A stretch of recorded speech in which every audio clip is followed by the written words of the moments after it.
Welcome to EVP Review Number 1. This is a new series that Trace and I will be doing where we will be reviewing ghost movies. For this one, she mentioned that she was watching High Spirits, which stars Peter O'Toole, Steve Guttenberg, and Daryl Hannah. It's a movie that I have a lot of fond memories of.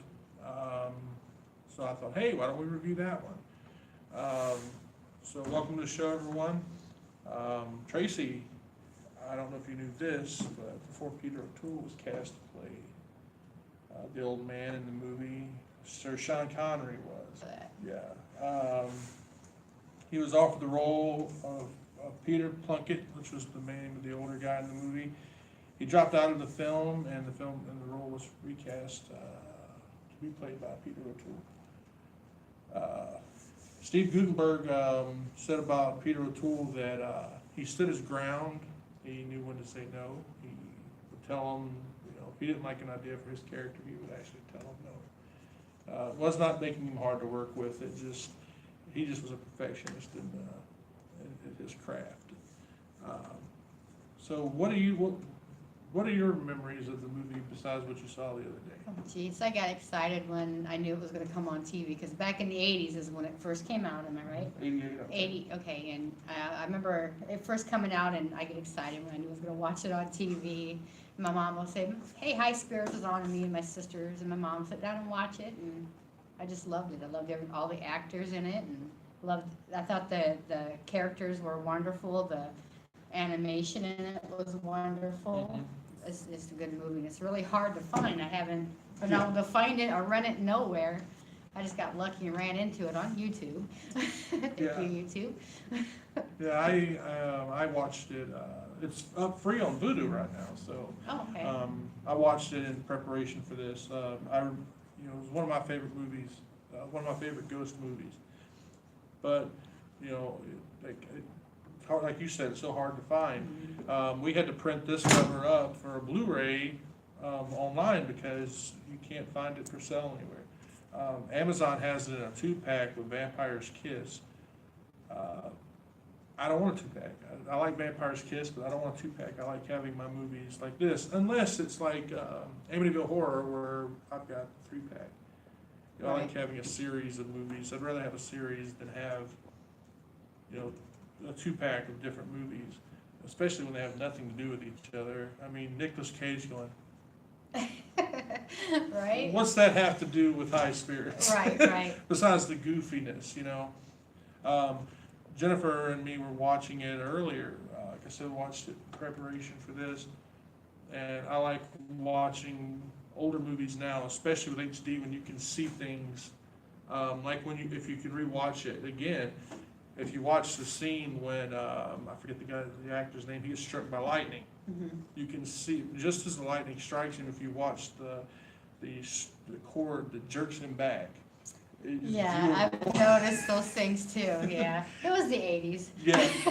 Well, even older than that, like I have a copy of another hard to find movie, Kiss Meets the Phantom. Oh, I don't think I've seen that. It's the only Kiss movie ever made, and if you watch it, it's horrible. There's a scene where Gene Simmons is standing at, it's a bad Gene Simmons because they get cloned, and he kicks this guy in the chest, and if you watch, you can see the cord jerk the guy back, and the cord jerks so hard the stunt guy doesn't even have time to hit it before the thing collapses. Oh. I know that was to protect the actors, but it's so funny when you watch these older movies and you see these things and your memories of it. You're like, well, I thought that was so cool, but wait a minute, I can see the screen now. That's true. Now, also, I didn't remember. Looking up, a lot of our information comes from IMDb, so give a shout out to IMDb. Peter O'Toole, Steve Guttenberg, and Daryl Hannah also appeared together in El Dorado in 2012. I believe that's that cartoon movie where they're in El Dorado. And correct me if I'm wrong. I don't remember them being in it, but that's what IMDb said. Now, a banshee spirit. There's when you watch the movie, there's a lot of different spirits talked about. One of them is faked by the lady when they're driving down the road. She lands on top of the bus. I love that scene. She's a banshee. The banshees in Irish folklore signify the death of someone. Now, there's no banshee scene in the movie, except for the fake one.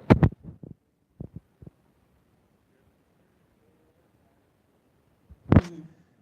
Kind of interesting. Yeah, yeah. I never thought about that either, 'cause he's done his research. Yeah. So, but Sir Sean Connery, when Jennifer and me were watching, I mentioned Sir Sean Connery. I cannot picture anybody but Peter O'Toole playing that part. Right. And I'm sitting there and I'm trying to picture Sir Sean Connery, trying to talk about hanging himself. Oh, he had such a cool voice though. He really, really did. I love him. I just can't picture him like playing that depressed guy who won't kill himself. I just can't picture that. And in my mind, it's one of those moments where when you think of somebody else playing that part. I think of when I hear his voice, was it the Dragon Slayer that he was in? Or the Dragonheart. Dragonheart, that's it, Dragonheart, Yeah. yeah. His voice is amazing. He made the perfect dragon. Yeah. So you wanna, I would love to see him in a ghost movie. Has he ever done a movie with a I ghost? don't think I thought he passed away. I don't know if he's still alive or not. Let us know in the comments. I think he's gone though, I'm not sure.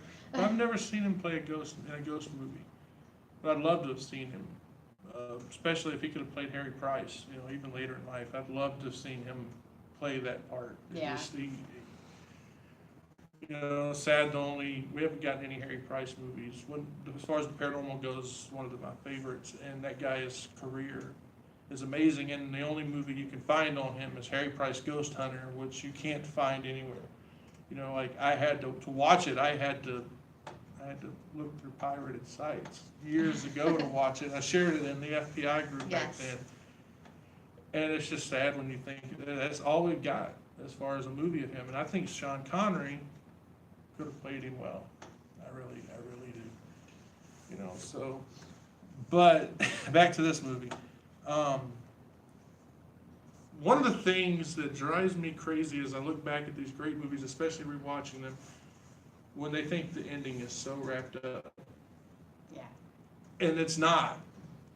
Tell me, legitimately, what happened at the end of that movie?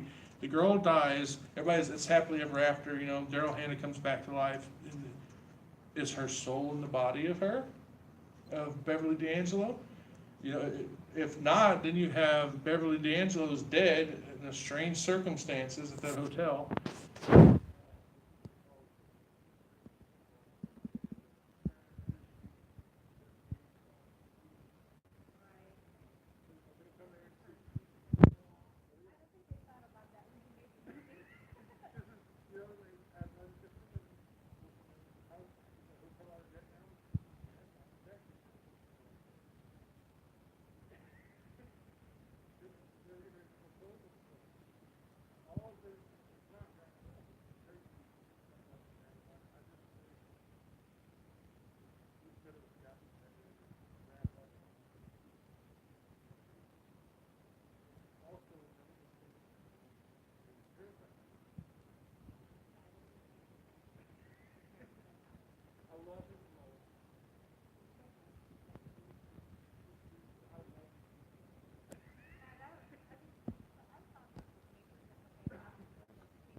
It's misplaced. Runs on 9 volt. I gotta have something that runs on batteries. I don't want to have to turn that thing on and go, well, why ain't it working? Well, it's not battery operated. I don't know how it works. It'd be nice to have something that would get drained. Yeah. During investigations. Well, that's why my laser grid is, the plug in the wall type. Yep, I got that kind too. But, his equipment is amazing. And I love the little device with the prongs on the end. when I get to thinking about it, that when I was watching it, he gets drunk. I mean, you don't get drunk on an investigation. That guy was, but then again, that crap he went through with. I think I'd probably have a couple of drinks myself. He, you know, I loved his equipment, but one of my main gripes is, but then back then people, that's what they thought of. Because besides this movie, you had Ghostbusters. Ghostbusters had parapsychologists, and they called him a ghost expert. They said, parapsychologist, what's that? Oh, it's a ghost expert. Yes, no, that's not what they are. They mostly study psychical things, like your psychics that say they can feel things and see things, and they predict the future. They concentrate more on that because Lloyd Auerbach will tell you, you know, all of his books, he's talked about it. With the psychic, they can test them in a controlled area. Mm-hmm. You can't do that with a ghost. You can't control an area with a ghost, you know, but Right. you can throw a big building around a haunted house. And even then, you got really no control over anything. So it's one of those situations in that movie where parapsychology is looked on wrong, you know, in my opinion. Right. One of my favorite characters in the movie is the priest, Father. I don't remember his name either. My favorite character, him and Jennifer Tilly. Yes, I love her. I love her voice. She's got such a cute little innocent voice, yeah. And she's calling. She's in there in the bed, in the bed speaking, "Help me!" He stays like, "What do I do?" And she's like, "Hop on, jump on." And he jumps in the bed, and she's like, "What do I do?" "Do an exorcism. You're a priest, right?" And the bed's just spinning and spinning. I love his character, you know, and I like that they made it where he wasn't a priest yet. He was taking a vacation before he does it. I forget what he called it, a spiritual whatever, and she reaches over and she grabs his leg. Her character, those two characters, I love that they got together in the My end. favorite character was Daryl Hannah. Yeah, I like her character too. Yeah. And you know, one of the things looking back, I mean, like that's 1988. Nobody knew who Liam Neeson was back then. Liam Neeson is in this movie. I mean, his his role is just great. Yeah, he did a good job. Now, there's another cut of this movie out there. Oh, there is. You can't find it anywhere. You can't even find this one. Yeah, the alternate cut was made by the guy who made the movie, and it was more of a mystery, and there was more to that was prevalent. Liam Neeson's character was a bigger part of the movie, and when he turned it into the studio or whatever, the studio didn't like it. They were like, "How do we market this?" They literally locked him out of the room and re-edited it. Oh, wow. And that's the movie we got. Is it good or bad thing? I have no idea. I love this movie. I can't say too much good about it, but I'd love to see the other cut with more Liam Neeson. What did she say? He squeezed? He squeezed. He squeezed. He burped and he squeezed. There's another thing in this movie. Everybody squishes. Everybody. Yes. And in that movie, Which means fart, by the way. yeah. And he goes, can you love a guy who burps but doesn't squish? You liar right there. Your relationship's already starting on a lie. You know dang well you squish. Yeah. You know, and adult kids turn around. Liam Neeson is well known to be well endowed. Okay. The scene in the movie where Beverly D'Angelo Yes, pulls the yes. She says, yes. So that's not a metaphor, right? Yeah, exactly. It's so funny to me because, you know, I never caught that until this time. Well, I caught, you know, of course I laughed. But now knowing this about Liam Neeson, where I've seen, you know, where his girlfriend literally broke up with him over it. And then seeing the scene in the movie where the woman pulls the cover back and he says, "I've got the biggest one," and Wow. See, I didn't know that. I thought that was just a metaphor. No, look, I'm serious. Look it up. I'm not kidding you. There's actually shots where he's wearing pants, and you can pointed out to me as a model girlfriend of his, and I looked at it, I was like, oh my God. I mean, you can, yeah. But a lot of people in this movie, went on to better things, what I love is, Steve Guttenberg is a great actor. My other favorite movie of his is Boyfriend School, is what it got before that it was called Don't Tell Her It's Me.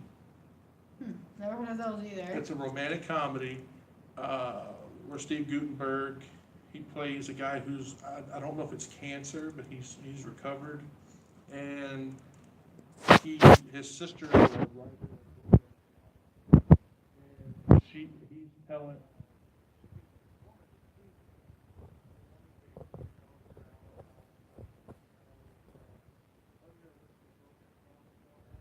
She would never fall for a guy like that, but she meets her.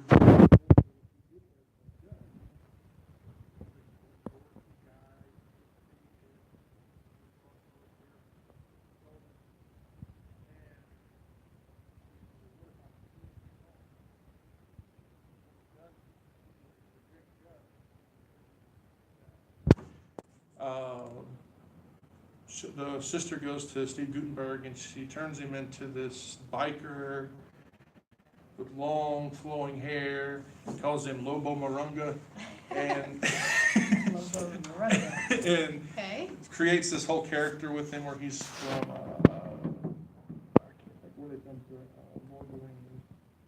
He's from there, and it just this cold, and she falls head over heels in love with him.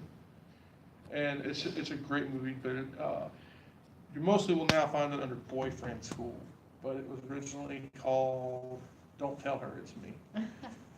Great movie too. I'm a man telling you to go watch a romantic comedy that's really good.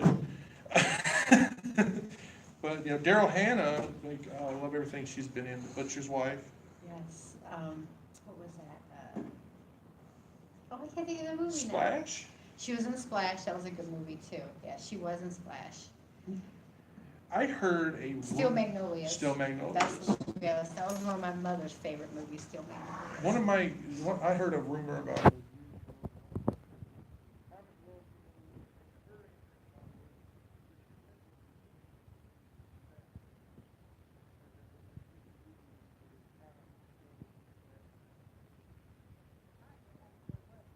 Yeah, I've heard that. I don't know if it's true. Probably could Google it. Google it. Let us know. Yeah, it's one of the things that always bothered me. Like, is it true? I don't know. But I love her. Period. She's still alive. She still makes movies, doesn't she? Yes, she does. I don't know which one she'd be in now that I would know. One of the other things I found funny, I wrote it down again right here on this paper. The end credits. The way it's divided up. I never paid attention. Irish, American, ghosts. They have like the Irish characters, then the American characters, and then the ghosts. It's divided up like that, and I love that. I thought that was so funny. I didn't pay any attention to it until I read it. Now, Castle Plunkett, was that a stage prop or did they use it? Stage. Okay. I believe it's stage. Because it's so old and raggedy, and maybe the outside was real, but the inside was. I love the whole thing about them bringing it to America, and the ghosts are like, "You're not taking us to America." They didn't want to go to America. Like, what are we going to do there? How are they going to move the whole castle? Yeah, what are they going to do in America? They're going to move the whole thing to it was out in L.A. It was in Hollywood. And they were going to make Irish land. And I love the whole time he's talking to the guy. His mom's in the background and on the other phone, and he's trying to sell the castle, and the mom's yelling at him. You can't do that. Why would you do that? Shut up, Mom. I love that character too. Yeah. Her on the other end when he's trying to talk on the phone is so funny. Yeah, then when he goes in there and she's like, you want to get a drink? You want to have a drink with me? And I'm like, you really need another one? She's the whole movie, she's drunk. Yes. Yes, she was she's a funny character. She is, she's great. I like Dad. The dad is Oh, yeah, he shows up towards the end of the movie, don't he? Well, yeah, but like there's some earlier scenes with him too, like very few, but he's there because he's a ghost, You're right. and the mom's like, I'm married to one, you know, just. But Dad is hilarious. I liked him. The scene when in his office when all the family, because I'm guessing Peter Plunkett never seen the ghost before. And the ghosts show up and he runs off and he hides in his office and Dad's like, you really think you can hide from me? You know, and then. That really was a good effect though, with the wall, the stones coming out and Oh, yes. the bodies that, I don't know what you call them, ghosts or zombies or They look like zombies, they Yeah. really did. coming out of the wall. That was really, really good effect. Yeah, I like when Dad's like, you know, he's like, you could have told me you died, we didn't know where you were. And he's like, son, come to Daddy. And then he goes to hug him and he falls on his face. And Dad's like, oh, I'm sorry. No, one thing I noticed when watching it this time that I never paid attention to, did Dad come human again? I don't think he did. Well, because him and Mom are kissing and gonna fall on the bed. Well, what was it they call, Scalping. scalping, yes. The scalping was like running your hands through. Right, but I think scalping is the closest ghosts get to having Yeah. intercourse, so Well, maybe that's what they were, I don't know. I wanna know about that too. I'd love to hear anyone's explanation. Well, you know, at the end, this was at the end, right? Mhm. When they-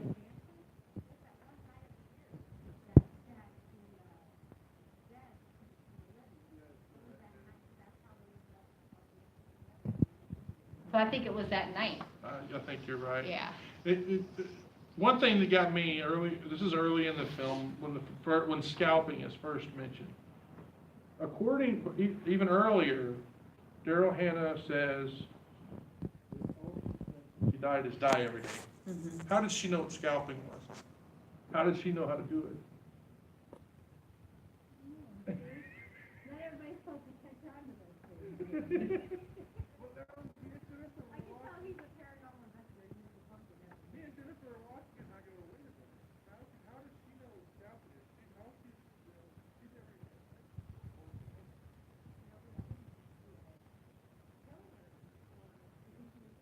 Yeah. And she was a virgin, she said it herself, I had never been able to die.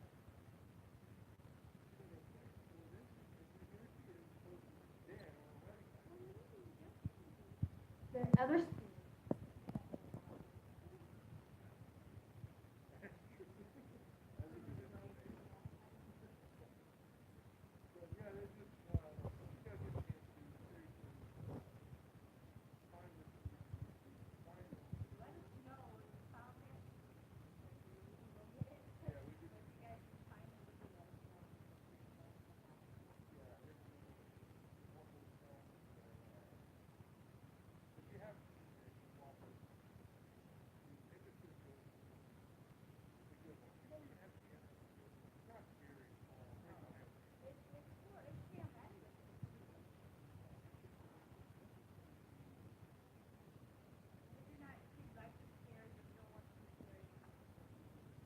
No other